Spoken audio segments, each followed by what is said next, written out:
Nakapagsingit ka pa ng unprogrammed or pork barrel ng Pangulo. 800 billion, hindi po libre yun. Yun po ay bahagi din ng inutang na babayaran ninyo, babayaran ko, babayaran ng kasalukuyang Pilipino. Samantalang sila sa pamahalaan ngayon ay nagpapakasasa sa 800 billion unprogrammed funds. Sino ang may malinaw na pananagutan dito? Hindi po natin nila sinasagot at pilit na itinatago sa ating mga mamamayan. Kaya pilit nilang pinipigil ang paghakbang ng maisog, pilit nilang sinusupil ang ating karapatang malayang makapagpahayag at payapang magtipon. Ang pantay-pantay na pagtrato sa ilalim ng ating batas. Respetuhin nila ang ating saligang batas. Maraming salamat sapagkat naririto kayo at humahakbang ang mga may isog. Alam kong marami na hong nasabi ang mga nagsalita bago sa akin. Alam kong busog na rin kayo sa mga issues na hinaharap ng ating pamahalaan at ng ating bansa ngayon. Subalit, as I've been saying, pati sa mga kababayan natin sa ibang bansa, hakbang ng maisog is not just about igniting the passion of every Filipino to be patriotic.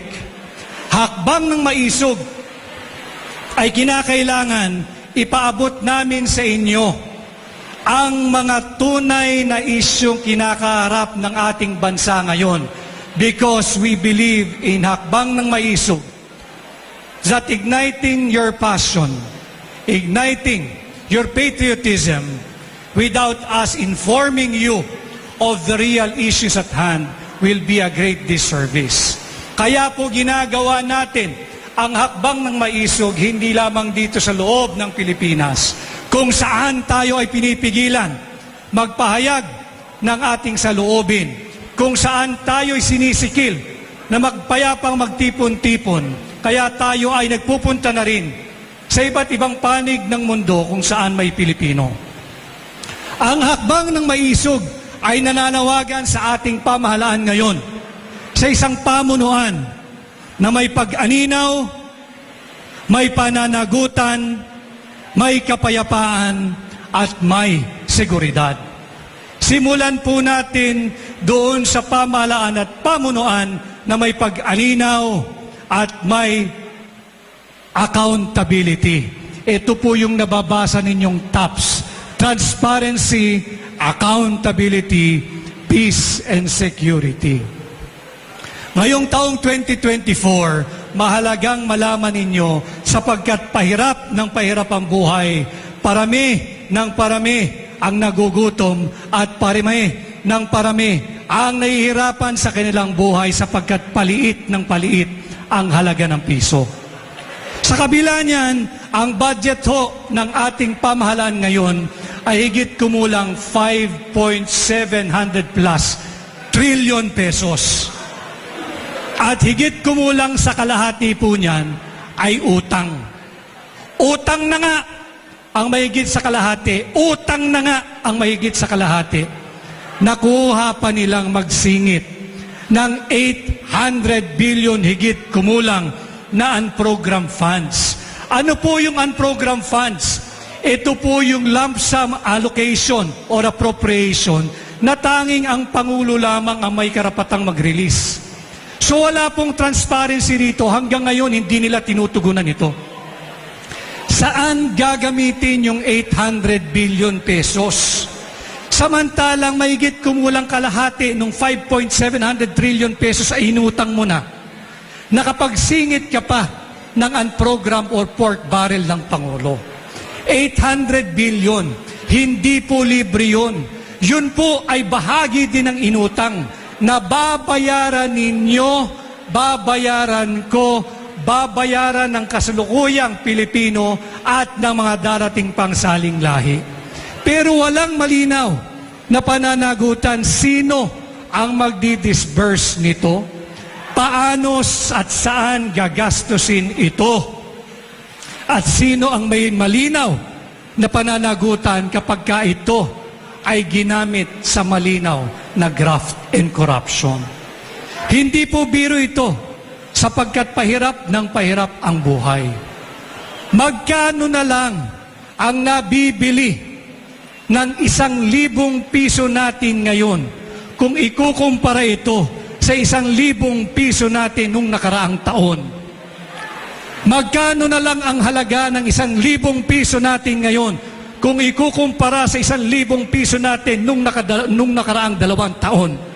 Ito ay hindi birong usapin, sapagkat ito ay pera ng Pilipino na dapat ipaliwanag sa atin, ipaliwanag sa inyo paano ginagastos, sinong may pananagutan, at bakit kinakailangan magkaroon ng pork barrel ang Pangulo. Tayo po ay nagtatrabaho day in, day out. Hindi tayo makapag-absent sapagkat kada absent ng ordinaryong Pilipinong kagaya natin, ang magiging kahulugan po noon, bawas ng 1 araw sa ating kikitain. Samantalang sila sa pamahalaan ngayon ay nagpapakasasa sa 800 billion program funds. Sino ang may malinaw na pananagutan dito? Hindi po natin nalalaman sapagkat hindi nila sinasagot at pilit na itinatago sa ating mga mamamayan. Kaya pilit nilang pinipigil ang paghakbang ng maisog, pilit nilang sinusupil ang ating karapatang malayang makapagpahayag at payapang magtipon-tipon. Ang hakbang ng maisog ay hindi ho nananawagan ng pabagsakin ang gobyerno ni Pangulong Marcos. Ang hakbang ng maisog ay naniningil sapagkat nung tayo'y binoto natin siya, tayo'y umaasa sa isang pamunuan, sa isang leadership na merong transparency, accountability, peace, and security. Pag-usapan natin din ang transparency at accountability. Ang dami-daming investigasyong ginagawa sa Senado, sa Kongreso, subalit kapag ang tatamaan ay alyado nila, sadyang pinipigil at hindi tinutuloy ang investigasyon. Nasaan ang transparency at accountability? Pag-usapan natin yung investigasyon tungkol doon sa agricultural smuggling. Nabanggit yung pangalan ng taong malapit sa kanila, si Ginoong Michael Ma, nung chairman ng komite na dapat mag-iimbestiga. Ano ho ang nangyari sa investigasyon? Tinigil, hanggang ngayon nakatiwangwang, hanggang ngayon ay nakabinbin. Pero kapag hindi alyado, kagaya nung mayor ng Bamban, iimbestigahan kahit kung ano-anong issue na lang ang kanilang ibinabato. Hindi ko sinasabing walang kasalanan o walang pagkukulang yung mayor ng Bamban. Subalit sana yung kanilang sigasig, yung kanilang kisig, yung kanilang gigil sa pag-iimbestiga sa hindi alyado, ganun din ang kanilang gigil sa pag-iimbestiga sa kanilang alyado. Nakita ko rin kanina si Ginoong Jonathan Morales. For the first time, nagkausap kami, nagkakilala kami ng personal. Hindi ba't mahalaga din na usapin yung PIDEA leaks at yung sinasabing biggest drug haul sa Batangas? Ano ang nangyari? Yung tao na siyang nagsimula ng investigasyon at voluntaryong sumulat sa komite sa Senado, siya pa ang kinulong. Nasaan ang hustisya dito?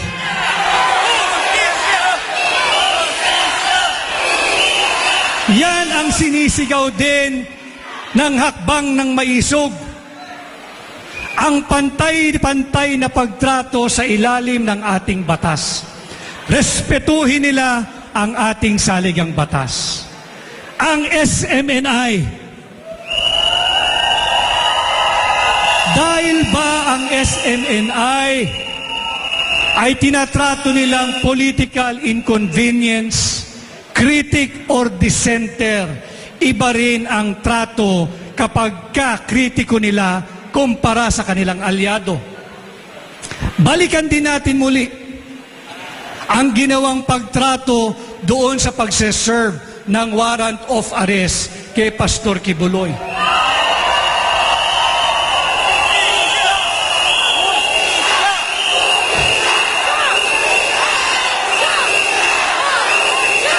Bilang Pilipino,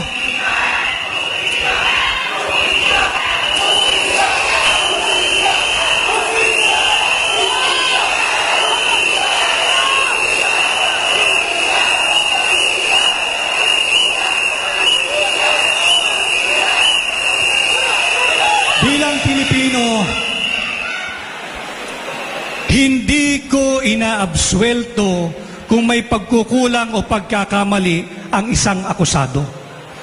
Pero tingnan naman natin yung pagmamalabis sa pagseserve ng warrant of arrest.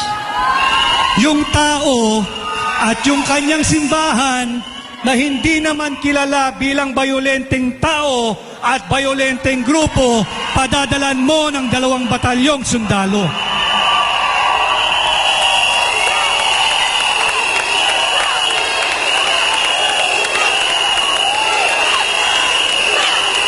Ito ay dahil siya at ang SMNI ay tinatrato nilang political inconvenience.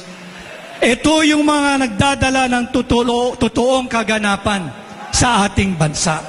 Subalit hindi natin dapat hayaan ang ganitong malinaw na injustice na ginagawa sa isang Pilipino.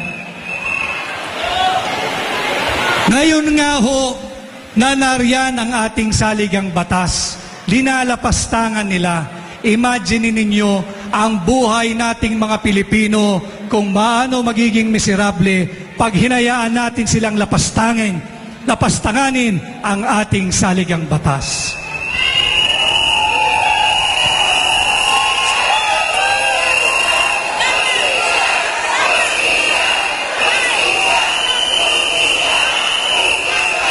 Bakit iba ang trato doon sa akusadong ang pangalang Pastor Kibuloy kumpara doon sa tao na inakusahan na pilit pinatatahimik yung resource person ng Senate investigation na ang pangalan ay James Kumar?